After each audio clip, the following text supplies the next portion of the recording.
नमस्कार, आप सभी का स्वागत है साधना प्लस न्यूज में। मैं हूं आपके साथ काजल सिंह। शुरुआत करेंगे हरियाणा की खबरों के साथ, लेकिन उससे पहले नजर डालेंगे आज की सुर्खियों पर। सीएम मनोहर लाल से पोलैंड के राजदूत ने की मुलाकात। कृषि मंत्री जेपी दलाल भी रहे मौजूद। सीएम बोले, पोलैंड ने किया हमेशा सहयोग। सीएम मनोहर लाल ने सभी विभाग अध्यक्षों के साथ की बैठक। सभी विभागों की स्कीमों और सेवाओं को परिवार पहचान पत्र से जोड़ने का निर्देश। पंजाब के सीएम पर बरसे ओपी धनखड़, बोले अब किसान आंदोलन में किसानों के हित की बात नहीं, कांग्रेस करवा रही बीजेपी का विरोध। हरियाणा के शिक्षा मंत्री कंवरपाल गुर्जर भी पंजाब सरकार पर हमलावर, बोले पंजाब सरकार की तुलना हरियाणा सरकार से नहीं हो सकती। चंडीगढ़ पीजीआई के रिसर्च ब्लॉक में हुआ ब्लास्ट के बाद पीजीआई में लगी आग, मौके पर जांच दल पहुंचा।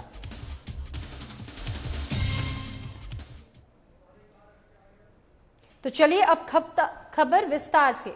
हरियाणा के सीएम मनोहर लाल से पोलैंड के राजदूत प्रोफेसर एडम बरकोसोवी की मुलाकात की। दोनों के बीच मुलाकात सीएम कार्यालय में हुई। बता दें कि ये मुलाकात शिष्टाचार के उद्देश्य से की गई। इस दौरान प्रदेश के कृषि मंत्री जेपी दलाल भी मौजूद रहे।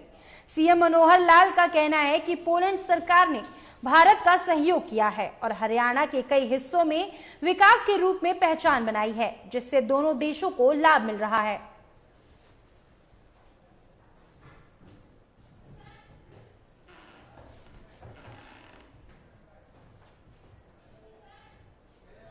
वहीं पोलैंड के राजदूत से मुलाकात के बाद सीएम मनोहर लाल ने सभी विभाग अध्यक्षों के साथ बैठक की और कहा कि सभी विभाग अध्यक्ष 1 नवंबर तक अपने अपने विभागों की स्कीमों और सेवाओं को परिवार पहचान पत्र से जोड़ना सुनिश्चित करें, जिससे लोगों को काफी लाभ मिल सके। सीएम का कहना है कि परिवार पहचान पत्र सरकार की महत्वाकांक्षी योजना है। इसके माध्यम से हर पात्र परिवार को सभी सरकारी योजनाओं और सेवाओं का लाभ मिलेगा और सरकार अंत्योदय की भावना से यह योजना लेकर आई है।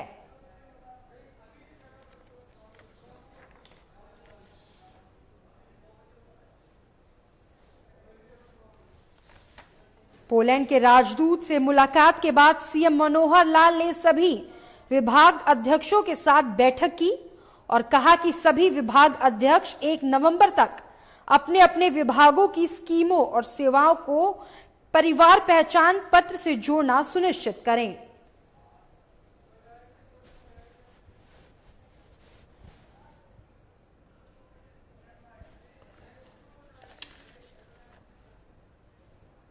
वहीं किसान आंदोलन को लेकर हरियाणा पंजाब में सियासत लगातार जारी है। अब पंजाब के सीएम कैप्टन अमरिंदर सिंह पर हरियाणा बीजेपी प्रदेश अध्यक्ष ओपी धनखड़ जमकर बरसे हैं। ओपी धनखड़ का कहना है कि अब किसान आंदोलन किसान हितों के लिए नहीं हो रहा है, अब आंदोलन बीजेपी के खिलाफ हो रहा है। पहले पंजाब से किसानों की जितनी जत्थेबंदी आई थी वो किसान के हितों की बात कर रही थी, लेकिन जब सरकार ने कृषि कानूनों को लेकर सुधार की बात कही तो जत्थेबंदियों ने हां और ना के बोर्ड दिखाए। धनखड़ ने कहा कि कैप्टन साहब ने जो बयान किसानों को लेकर दिया था वो शर्मसार करने वाला बयान था। दरअसल पंजाब के सीएम ने किसानों से कहा था कि जो भी करना है पंजाब के बाहर जाकर करो, पंजाब का माहौल खराब मत करो। जत्थेबंदियों ने यस और नो के बोर्ड दिखाए कि इनको रद्द करो और एक इस पर आ गए कि भी रद्द होंगे तो हम बात करें, नहीं तो नहीं करें। और उसके बाद ये आंदोलन एक तरह से किसान के मुद्दे से हटके उसमें से नया एजेंडा आ गया कि भारतीय जनता पार्टी का विरोध करो जहां उनके कार्यक्रम हो रहे हैं। यानी किसान के मुद्दे से हटकर आंदोलन हो गया राजनीतिक। जब तक केवल किसान की बात हो रही थी, कानूनों में संशोधन की बात हो रही थी, एमएसपी की बात हो रही थी, तो सभी को लगता था कि ये किसान हित का आंदोलन है और सभी किसान परिवारों से जो आते हैं सबको इसके प्रति एक सहानुभूति थी। लेकिन जब ये आंदोलन पॉलिटिकल हो गया तो पॉलिटिकल आंदोलन की भी लोकतंत्र में कोई ऐतराज नहीं होता।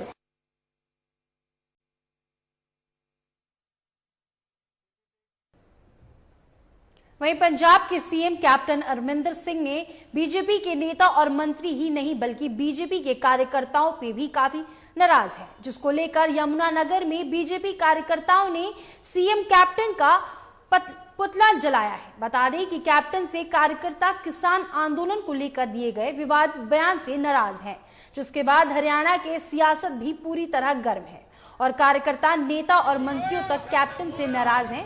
जगह जगह प्रदेश में पंजाब सरकार के खिलाफ नारेबाजी भी हो रही है।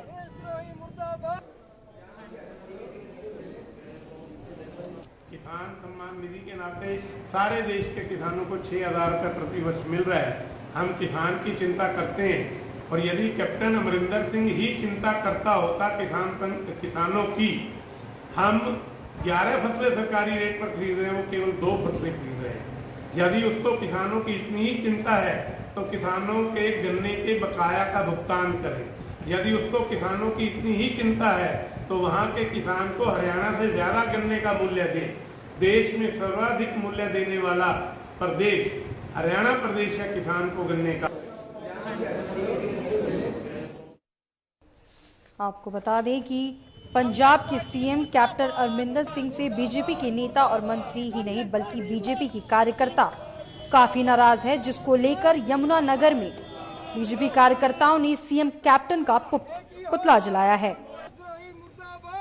बता दें कि कैप्टन से कार्यकर्ता किसान आंदोलन को लेकर दिए गए विवादित बयान से नाराज हैं, जिसके बाद हरियाणा की सियासत भी पूरी तरह गर्म है।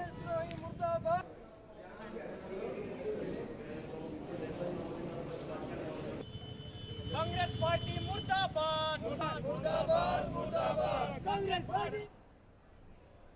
इसके बाद हरियाणा के शिक्षा मंत्री कंवरपाल गुर्जर पंजाब सरकार पर हमलावर हुए। कंवरपाल गुर्जर ने कहा कि पंजाब सरकार हरियाणा सरकार से काफी पीछे है। हरियाणा सरकार लगातार विकास कर रही है और बयानबाजी पर कम ध्यान दे रही है। हरियाणा की मनोहर सरकार ने किसानों का बिजली का बिल 1,000 करोड़ रुपए का माफ किया है। सरकार लगातार किसानों के हितों की बात कर रही है। पंजाब सरकार हरियाणा सरकार के आसपास भी नहीं है। हरियाणा सरकार किसानों की हर फसल को एमएसपी पर खरीद रही है और किसानों को काफी लाभ हो रहा है। पंजाब कम फसलें खरीद रहा, पंजाब कम मुआवजा दे रहा। हर जगह अगर कहीं भी तुलना करके देख लो तो पंजाब हरियाणा से काफी पीछे है। उनके स्वयं उनके मंत्रियों ने भी कहा है बात को कि भी हमें पंजाब हरियाणा की रीस करनी चाहिए इस मामले में। चाहे खरीद की बात है, जितनी अच्छी मारी है इतनी उनकी नहीं है। चाहे कर्ज माफ करने की बात है, हमने 1,000 करोड़ से ज्यादा का जो है वो ब्याज माफ किया एक मुश्त योजना में। चाहे बिजली के बारे में, मतलब हर जगह किसान के लिए बहुत अच्छा काम हरियाणा सरकार ने किया। पंजाब सरकार उसके मुकाबले में कहीं भी नहीं ठहरती। तो इस हिसाब से तो आंदोलन वही होना चाहिए, लेकिन ये उनका एक राजनीतिक है और जैसा और भी लोगों ने कहा कि इसके पीछे कुछ अपने राजनीतिक स्वार्थ हैं, तो वो उस बात से सिद्ध करते हैं। वहीं सीएम कैप्टन अमरिंदर सिंह के पुतले दहन का मामला सिर्फ यमुनानगर में नहीं रहा, दूसरी ओर पंचकुला में भी कैप्टन का पुतला दहन किया गया। लेकिन इसके साथ कांग्रेस के बड़े नेता और सांसद राहुल गांधी का भी पुतला दहन किया गया। बता दें कि पुतला दहन के दौरान प्रदर्शन में प्रदेश मीडिया प्रमुख एवं जिला प्रभारी डॉक्टर संजय शर्मा और किसान मोर्चा के प्रदेश अध्यक्ष सुखविंदर सिंह भी मौजूद रहे थे, जिनका कहना है कि जो बयान अमरिंदर ने किसानों को लेकर दिया है वो एक छोटी मानसिकता का परिचय है और राजनीति से प्रेरित है। इस तरह के बयान माहौल को खराब कर देते हैं। उनकी इकोनॉमी के, उनके अपने व्यापार के, उनके अपने अब समय आ गया है कि हरियाणा के हमारे सब किसान भाई।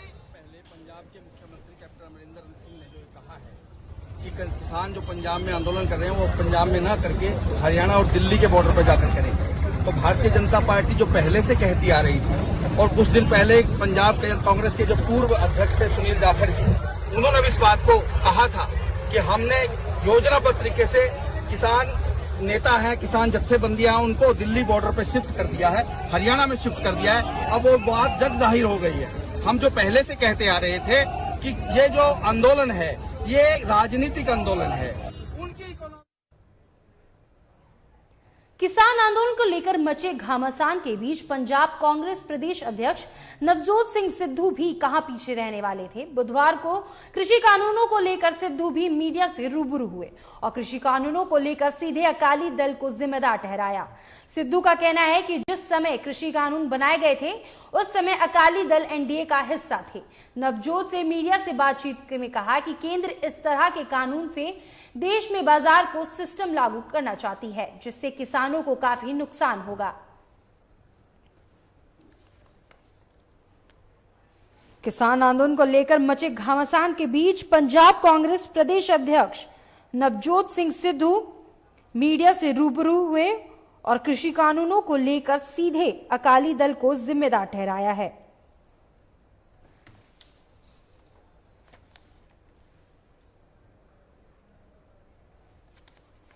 आपको बता दें कि नवजोत सिंह सिद्धू ने कहा है कि जब कृषि कानून बनाए गए थे उस समय वो अकाली दल एनडीए का हिस्सा थे। सिद्धू ने मीडिया से बातचीत करते हुए कहा कि केंद्र इस तरह के कानून से देश में बाजार का सिस्टम लागू करना चाहती है जिससे किसानों को काफी नुकसान होगा। बता दें पंजाब हरियाणा में सियासत लगातार जारी है जिस पर नेता लगातार बयानबाजी कर रहे हैं।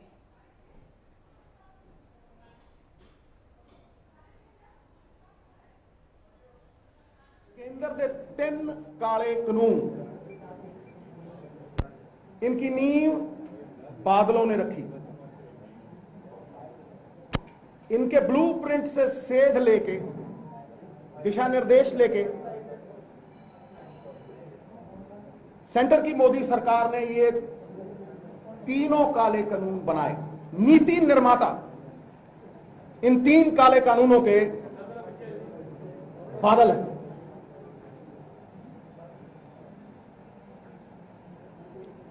ਅੱਜ सच सारे के सामने रखूं ते पता लग जूगा किसानों का गुनाहगार असल दे विच कौन है।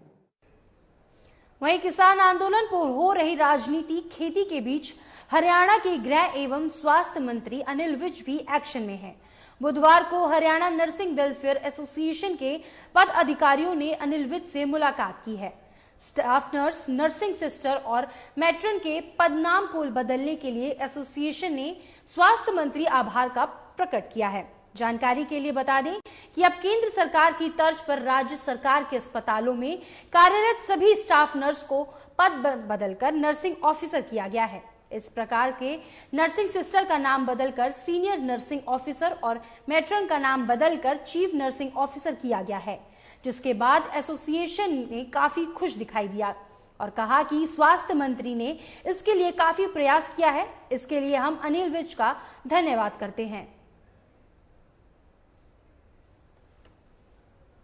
किसान आंदोलन पर हो रही राजनीति के बीच हरियाणा के गृह एवं स्वास्थ्य मंत्री अनिल विज भी एक्शन में हैं।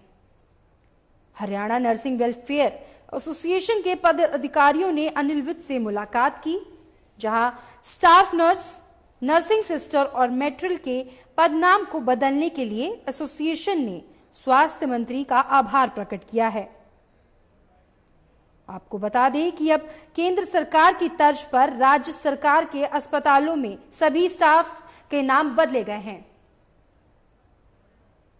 काफ़ी लंबे समय से हमारी डिमांड थी कि हमें नर्सिंग ऑफिसर का दर्जा दिया जाए और वो डिमांड आज हमारी पूरी हुई है, तो इसलिए धन्यवाद करने के लिए सर का हम लोग आए थे यहाँ पे। क्या पूरा मामला क्या सब बता दीजिए। ऐसा काफ़ी टाइम से यूनियन इस चीज़ के लिए सक्रिय चल रही थी कि हमें जो हमारा पदनाम है वो स्टाफ नर्स से नर्सिंग ऑफिसर किया जाए, जो दिल्ली में और विभिन्न राज्यों में पहले से मिल रहा है और पीछे अभी राजस्थान को भी दिया गया था। तो हम लोग पिछले 3 साल से तो बहुत ही ज़्यादा सक्रिय थे, पदनाम चेंज किया जाए, जो अभी हमें आज ही लेटर मिला है और उसका धन्यवाद करने के लिए हम लोग विज साहब से मिले थे। इतना ही नहीं, एंटी टेररिस्ट फ्रंट इंडिया ने हरियाणा के गृह मंत्री अनिल विज को शांति मसीहा अवार्ड दिया है। एटीएफआई के प्रमुख वीरेश शौंडिल्य का कहना है कि विज जान की परवाह किए बिना हरियाणा के संकटमोचक और शांति के मसीहा बनकर उभरे हैं और प्रदेश को ऐसा मंत्री नहीं मिला है और ना ही कभी मिलेगा। अनिल विज देश की ओर एकता और अखंडता के लिए काम करते हैं। इसके बाद अनिल विज का कहना है कि सांडिल्य के नेतृत्व में एंटी टेररिस्ट फ्रंट इंडिया ने जोरदार मुहिम छेड़ी हुई है, इससे काफी लाभ मिल रहा है।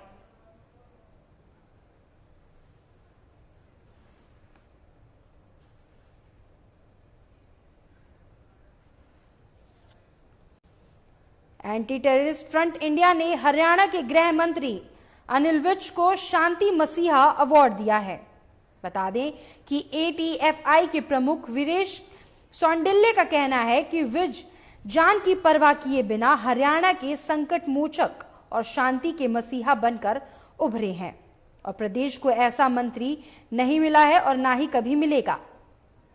अनिल विज देश की एकता और अखंडता के लिए काम करते हैं। इसके बाद अनिल विज का कहना है कि सौंडिल्य के नेतृत्व में एंटी टेररिस्ट फ्रंट इंडिया ने जोरदार मुहिम छेड़ी हुई है, इससे काफी लाभ मिल रहा है।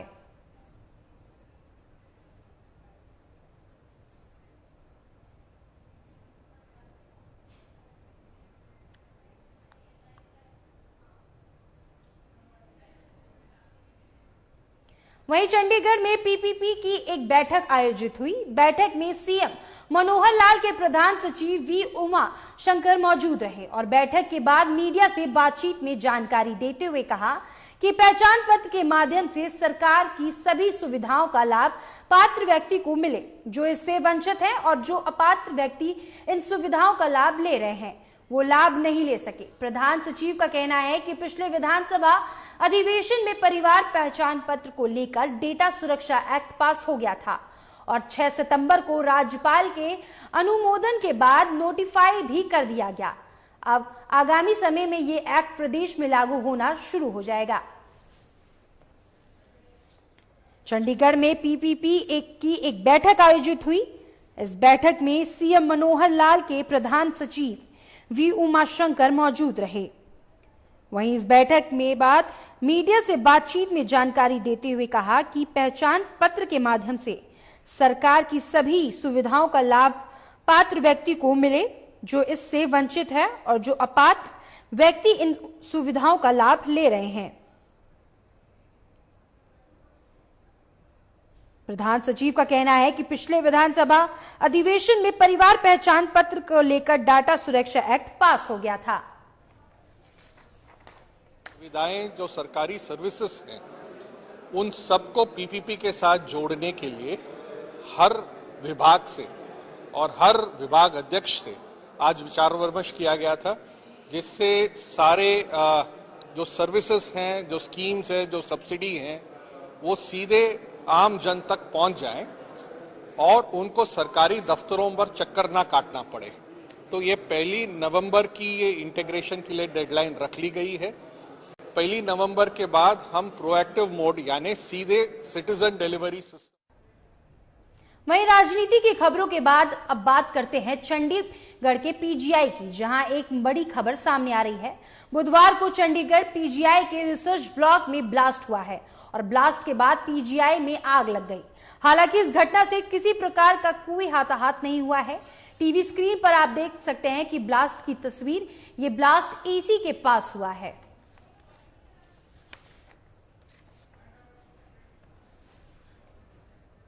फिलहाल के लिए हरियाणा की खबरों में सिर्फ इतना ही। आगे की खबरों के लिए आप देखते रहिए साधना प्लस न्यूज। नमस्कार।